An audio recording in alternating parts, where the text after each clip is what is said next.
Hello friends, നമ്മൾ ഇന്ന് നോക്കുന്നത് ഫ്രാൻസിസ് ബേക്കന്റെ ഓഫ് സ്റ്റഡീസിന്റെ മലയാളം എക്സ്പ്ലനേഷൻ ആണ്. ഇത് സെക്കൻഡ് പാർട്ടാണ്. ഫസ്റ്റ് പാർട്ട് മുമ്പത്തെ വീഡിയോയിലുണ്ട്. അപ്പൊ നമുക്ക് തുടങ്ങാം. Reading make a full man, conference a ready man and writing an exact man. അപ്പം വായനയിലൂടെ കിട്ടുന്ന ഗുണങ്ങളെ കുറിച്ചാണ് പറയുന്നത്. റീഡിംഗ് എന്ന് പറയുന്നത് മേക്ക് എ ഫുൾ മാൻ, വായന ഒരാളെ പൂർണ്ണനാക്കുന്നു. അപ്പൊ വിവിധ വിഷയങ്ങളെ കുറിച്ച് വായിക്കുന്നതിലൂടെ ഒരാളുടെ ഉള്ളിൽ അറിവുകൾ നിറയുന്നു എന്നാണ് പറയുന്നത്.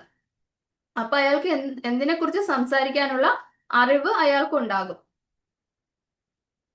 കോൺഫറൻസ് എ റെഡിമാൻ, അപ്പൊ ചർച്ചകളിലൂടെയും മറ്റുള്ളവരോട് നന്നായിട്ട് സംസാരിക്കുന്ന ഒരാള് എല്ലാത്തിനും സജ്ജനായ ഒരാളായിട്ട് മാറുകയാണ്. അയാളോട് എന്ത് ചോദ്യം ചോദിച്ചാലോ എന്ത് വിഷയം വന്നാലോ ഉടനെ പ്രതികരിക്കാൻ കഴിയുന്ന റെഡിയായ ഒരാളായിട്ട് കോൺഫറൻസ് ഒരാളെ മാറ്റും എന്നാണ് പറയുന്നത്. ആൻഡ് റൈറ്റിംഗ് ആൻഡ് എക്സാക്ട് മാൻ, എഴുത്ത് ഒരാളെ കൃത്യതയുള്ളവനാക്കുന്നു. റൈറ്റിംഗ് ആൻഡ് എക്സാക്ട് മാൻ, നമ്മൾ വായിക്കുന്നതും കേൾക്കുന്നതും ആയിട്ടുള്ള കാര്യങ്ങൾ എഴുതുമ്പോഴാണ് അതിന് കൂടുതൽ കൃത്യത വരുന്നത്.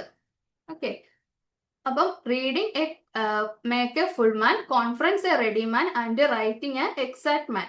And therefore if a man write little he had need have a great memory. ഇപ്പൊ ഒരാൾ ഫോൺ നമ്പർ ഒന്നും എഴുതി വെച്ചിട്ടില്ലെങ്കിൽ അയാൾക്ക് അത്രയും നല്ല മെമ്മറി ഉണ്ടാവണം. അപ്പൊ if a man write little he had need have a great memory. If he confer little he had need have a present wit. അപ്പൊ അയാൾ കുറച്ച് മാത്രമേ ചർച്ചകളിൽ പങ്കെടുക്കുന്നുള്ളൂ, കുറച്ച് മാത്രമേ മറ്റുള്ളവരുമായിട്ട് സംസാരിക്കുന്നുള്ളൂ എങ്കിൽ അയാൾക്ക് പ്രസന്റ് വിറ്റ് ഉണ്ടാവണം. പെട്ടെന്ന് തന്നെ തോന്നുന്ന ബുദ്ധിശക്തി അയാൾക്ക് ഉണ്ടാവണം. എന്ത് കാര്യങ്ങളെ കുറിച്ചും പെട്ടെന്ന് ആൻസർ പറയാനുള്ള ബുദ്ധിശക്തി അയാൾക്ക് ഉണ്ടാവണം. And if he read little he had need how much cunning to seem to know that he does not. അപ്പം ഒരാൾ കുറച്ച് മാത്രമേ വായിക്കുന്നുള്ളൂ എങ്കിലും പക്ഷെ അയാൾ എന്ത് ചെയ്യണം, മറ്റുള്ളവരുടെ മുമ്പിൽ അയാൾ ആക്ട് ചെയ്യണം. എനിക്കെല്ലാം അറിയാം എന്ന രീതിയിൽ, ഞാനൊരു സംഭവമാണെന്ന രീതിയിൽ മറ്റുള്ളവരുടെ മുമ്പിൽ ആക്ട് ചെയ്യാനുള്ള കഴിവ് വളരെ കുറച്ച് വായിക്കുന്ന ഒരാൾക്ക് ഉണ്ടാകണം എന്നാണ് പറയുന്നത്. തനിക്ക് അറിയാത്ത കാര്യങ്ങൾ അറിയാമെന്ന് കാണിക്കാനുള്ള കൗശലം അയാൾക്കുണ്ടായിരിക്കണം. അടുത്തത്, histories make men wise, poets witty, the mathematics subtle, natural philosophy deep, moral grave, logic and rhetoric able to contend. അപ്പം ഹിസ്റ്ററി പഠിക്കുന്നതിലൂടെ, ചരിത്രം പഠിക്കുന്നതിലൂടെ നമ്മൾ ജ്ഞാനിയാകുന്നു എന്നാണ് പറയുന്നത്. Wise, ജ്ഞാനിയാകുന്നു.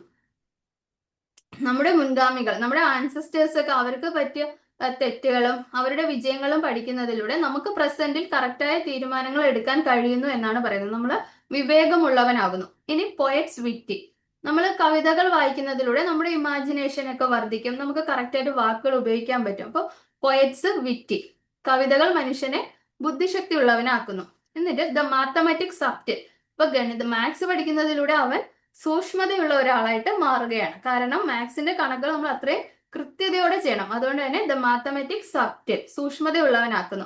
Natural philosophy deep, natural philosophy എന്ന് പറയുമ്പോൾ പ്രകൃതി തത്വശാസ്ത്രം, പ്രകൃതിയുടെ നിയമങ്ങളെക്കുറിച്ചും പ്രപഞ്ചത്തിന്റെ രഹസ്യങ്ങളെക്കുറിച്ചും പഠിക്കുന്നതിലൂടെ മനുഷ്യന്റെ ചിന്താഗതിക്ക് ആഴം നൽകുന്നു എന്നാണ് പറയുന്നത്. അപ്പോൾ natural philosophy deep. And moral grave, ധർമ്മശാസ്ത്രം, എല്ലാം ശരിയും തെറ്റും നമ്മൾ പഠിക്കുമ്പോൾ, ശരിയും തെറ്റും തിരിച്ചറിയാനുള്ള കഴിവ് ഉണ്ടാകുമ്പോൾ ഒരാളുടെ സ്വഭാവത്തിന് ഗൗരവം, മാന്യതയും ഉണ്ടാകുന്നു എന്നാണ് പറയുന്നത്. അയാൾ കൂടുതൽ സീരിയസ് ആയിട്ട് ലൈഫിനെ കാണാൻ ശ്രമിക്കും. Moral grave. Logic and rhetoric able to contend, തർക്കശാസ്ത്രവും പ്രസംഗകലയും വാദിക്കാനും ജയിക്കാനും ഒക്കെ അയാൾ കഴിവുണ്ടാക്കുന്നു. Logic and rhetoric able to contend, വാദിക്കാനും ജയിക്കാനും അയാളെ പ്രാപ്തനാക്കുന്നു. അടുത്ത ഒരു ലാറ്റിൻ ഫ്രേസ് ആണ് കൊടുത്തിട്ടുള്ളത്, അബ്യൂട്ട് സ്റ്റുഡിയ ഇൻ മോഡ്സ്. എന്ന് വെച്ചാൽ പഠനം ഒരാളുടെ സ്വഭാവത്തെ തന്നെ മാറ്റാൻ പഠനത്തിന് കഴിവുണ്ടെന്നാണ് പറയുന്നത്. അബ്യൂട്ട് സ്റ്റുഡിയ ഇൻ മോഡ്സ്, studies pass in to and influence manners. അപ്പൊ ഒരാളുടെ മാനേഴ്സിനെ തന്നെ ഇൻഫ്ലുവൻസ്ഡ് ചെയ്യാൻ സ്റ്റഡീസ് കൊണ്ട് സാധിക്കും.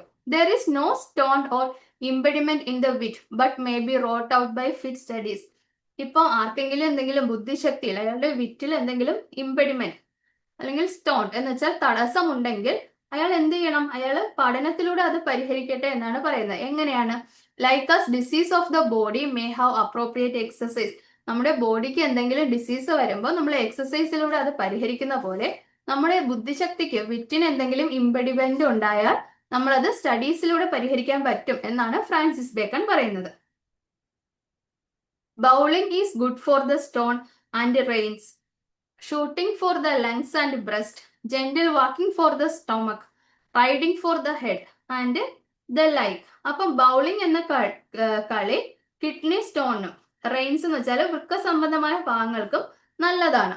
അതുപോലെ തന്നെ ഷൂട്ടിംഗ് ലങ്സിനും ബ്രസ്റ്റിനും നല്ലതാണ്. അതുപോലെ ജെന്റിൽ വാക്കിംഗ് സ്റ്റൊമക്കിന് നല്ലതാണ്. ഹോഴ്സ് റൈഡിംഗ് ഒക്കെ ഹെഡിന് നല്ലതാണ്. ഇപ്പൊ ശരീരത്തിന്റെ ഓരോ ഭാഗത്തെയും ബാധിക്കുന്ന രോഗങ്ങൾക്ക് ഓരോ പ്രത്യേക വ്യായാമങ്ങൾ ഉള്ളതുപോലെ മനസ്സിനും ഓരോ വ്യായാമങ്ങൾ ഉണ്ടെന്നാണ് ഫ്രാൻസിസ് ബേക്കൺ പറയുന്നത്. എന്നിട്ട് അത് എക്സാമ്പിൾ ആയിട്ട് പറയുന്നു. സോ ഇഫ് എ മാൻസ് വിറ്റ് B wandering let him study the mathematics.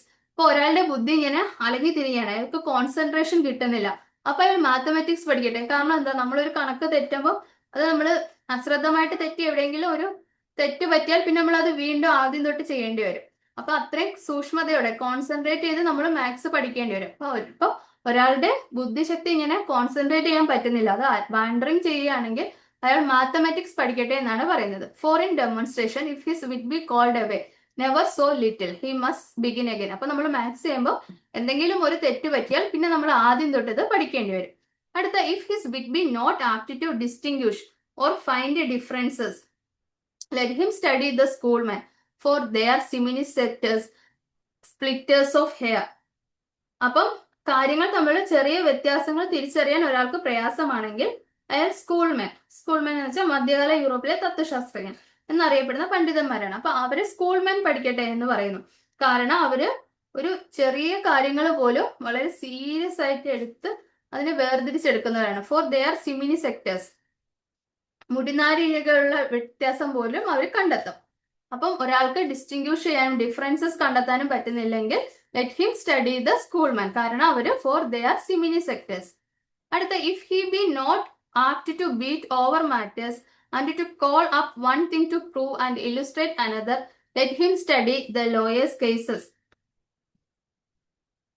എന്ന് പറഞ്ഞാല് ഒരാൾക്ക് ഒരു വിഷയം ആഴത്തിൽ പരിശോധിക്കാൻ അനലൈസ് ചെയ്യാൻ പ്രയാസമാണെങ്കിൽ, ഒരു കാര്യത്തെ തെളിയിക്കാനോ വിശദീകരിക്കാനോ വേണ്ടി വേറെ ഉദാഹരണങ്ങൾ അയാൾക്ക് കൊണ്ടുവരാൻ പറ്റുന്നില്ലെങ്കിൽ അയാൾ വക്കീൽ കേസുകൾ പഠിക്കട്ടെ. Let him study the lawyers cases എന്നാണ് പറയുന്നത്. If he be not apt to beat over matters, അപ്പൊ അയാൾക്ക് ഒരു വിഷയത്തിൽ ആഴത്തിൽ പരിശോധിക്കാൻ പറ്റുന്നില്ലെങ്കിൽ, അയാൾക്ക് പ്രൂവ് ചെയ്യാൻ പറ്റുന്നില്ലെങ്കിൽ അയാൾ ലോയേഴ്സ് കേസസ് പഠിക്കട്ടെ എന്നാണ് പറയുന്നത്.